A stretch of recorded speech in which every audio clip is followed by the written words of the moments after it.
In this series, we're going to explore the various locations in the world of Xenogears. We'll start with the iconic Lahan village. It's a small village consisting of only 6 buildings, not including Citan's place. Let's go check them out. The song that plays is called My Village is Number 1. Considered a country village by its inhabitants, this village is tucked away on the northeast part of the planet on the continent of Ignis.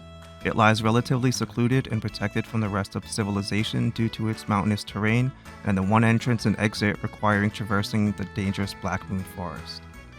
Lahan exists on the same continent as Kislev and Ava, two nations that have been at war for so long the people fighting have forgotten the original cause, and this will come into play later. Lahan has no electricity or advanced technology. It is an agrarian society with its livelihood revolving around raising livestock called bear cows and cultivating plants. What's a bear cow, you ask? Well, it's whatever this is. There are monsters called hobgobs outside the village as well as ravenous wolves. Cooking the hobgob meat improves its quality, so it's likely the village would eat hobgob meat and wolf meat as well as bear cows and whatever fruits, vegetables, and grain they produce. Most of the buildings have what I think are wood-fired furnaces with pipes for transferring heat. I wasn't sure what these were at first, but it seems they are some sort of rocket mass heater, a wood-fired system that transfers heat through the pipes.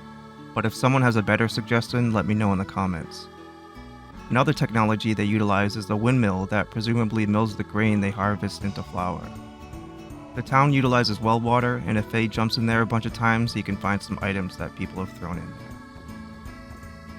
Near the well is an old man and I assume his grandchild enjoying a picnic until Faye steps on the food. Standing next to the child will automatically pop up text where the kid questions if Faye is a pervert. The child standing on the roof says his mom told him Faye comes from a very far away place. That mom is smart. The first building we'll explore is Chief Lee's house. As the chief of the village, it's only fitting he has the biggest house. In his kitchen, he has a nice brick stove and what appears to be religious scripture. His living room has a very large mural of a view of a mountainside and a stylized rug on the floor. In the lower floor, we have Faye's room, complete with a bed, painting supplies, and some of his works of art. Let's take a look at his paintings. Fire and explosion painting is about as abstract and messed up as Faye's mind. The one on the floor appears to be a landscape resembling an area around Lahan.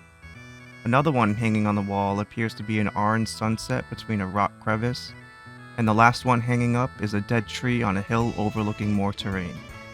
It looks like Faye prefers to paint scenery rather than objects or people.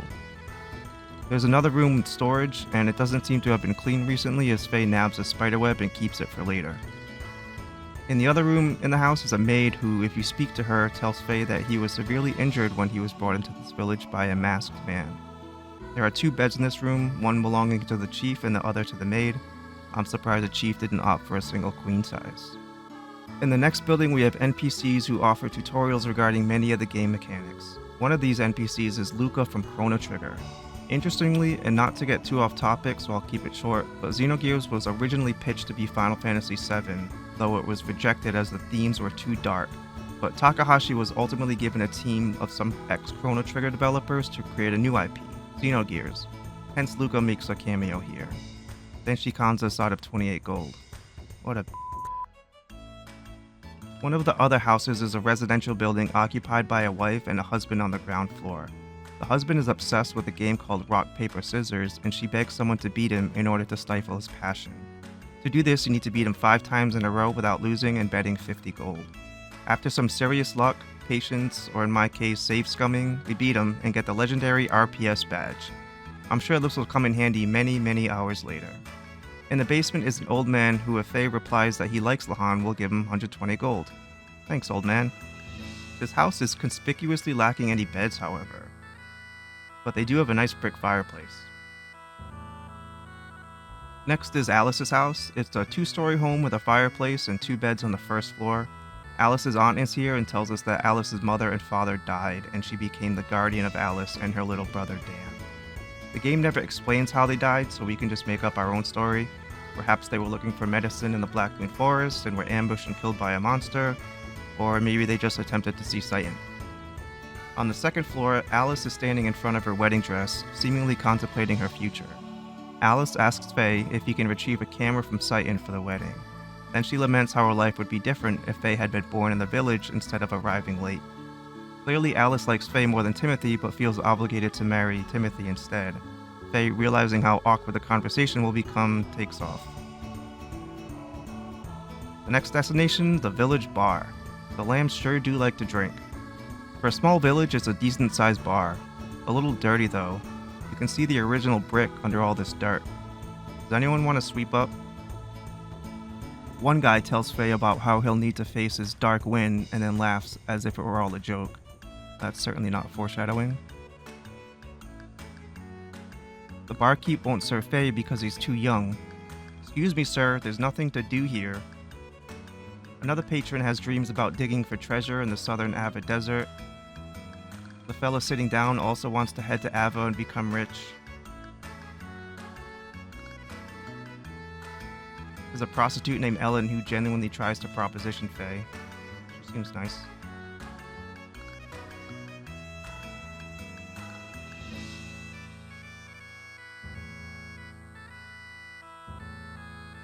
There's a lonely drunk in the corner, drinking during the middle of the day, and when Faye talks to him and tells him that drinking won't solve his problems, he reads Faye a poem about a mermaid and then gives him a rare item called the mermaid's tear. Thanks, I'm sure this will be useful about 50 hours later. The bar has a second floor, but rather than being another level of a bar, it's an apartment housing a mother, a cat, and her son. Her husband works in Ava, and she is hoping he will come back and get them out of Lahan and into Ava soon. Going outside, the son wants his dad to take him out of this town too. Not many people like being here, it seems. There's a general store that is being run entirely by two children. One of them is at most 4 years old, and she still pronounces her L's like W's. Aw, she's in love with Faye. Faye will wait for you, boo.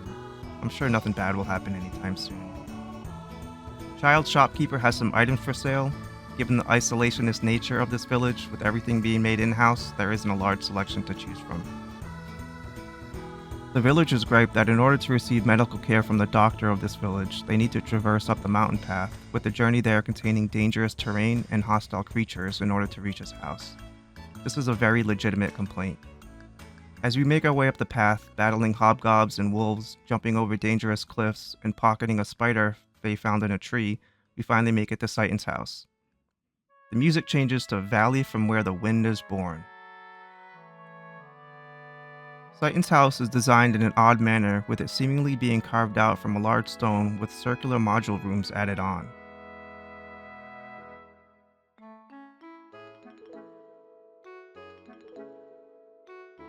On the first floor, Faye's wife Yui and their daughter Midori are in the kitchen/dining room. There is a brick oven, a stove, and what also seems to be a sink, so I wonder if Citan had running water, or perhaps at one time did. There is an adjacent room containing some Japanese lettering. I think this one says "For Face Soft Grass." Tried to translate it. There's a chart of the human body on the wall, given Citan's apparent profession. Back outside and climbing up the stairs, the first module is Midori's room.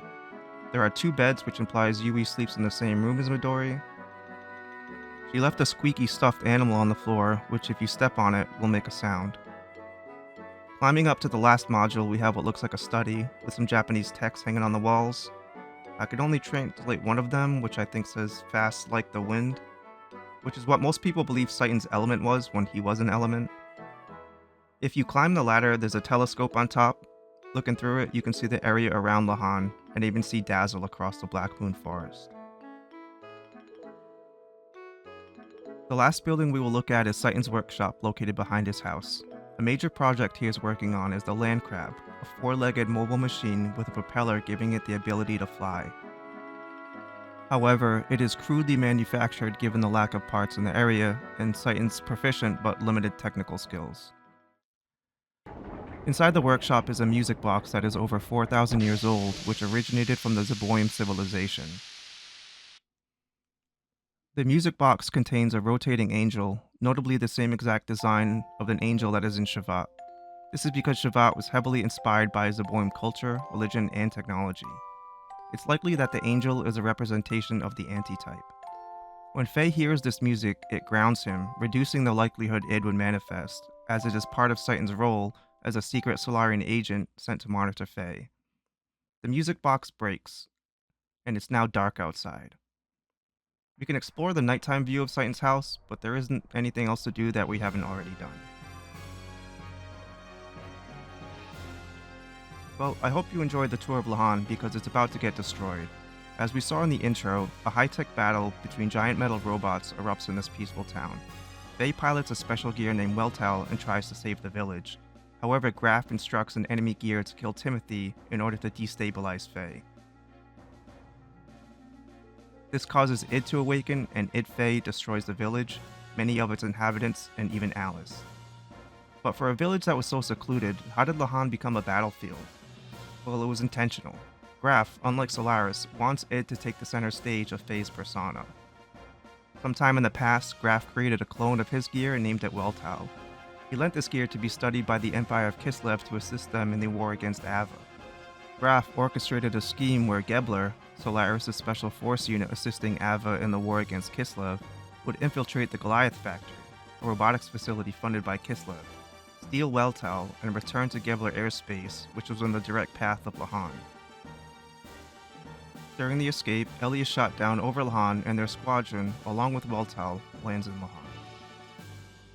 Not everyone was killed. There are some survivors, including Dan, that escaped to safety. The survivors are picked up by Shavat and taken in as refugees, but Faye is banished from Lahan, although the town is no longer accessible after this point.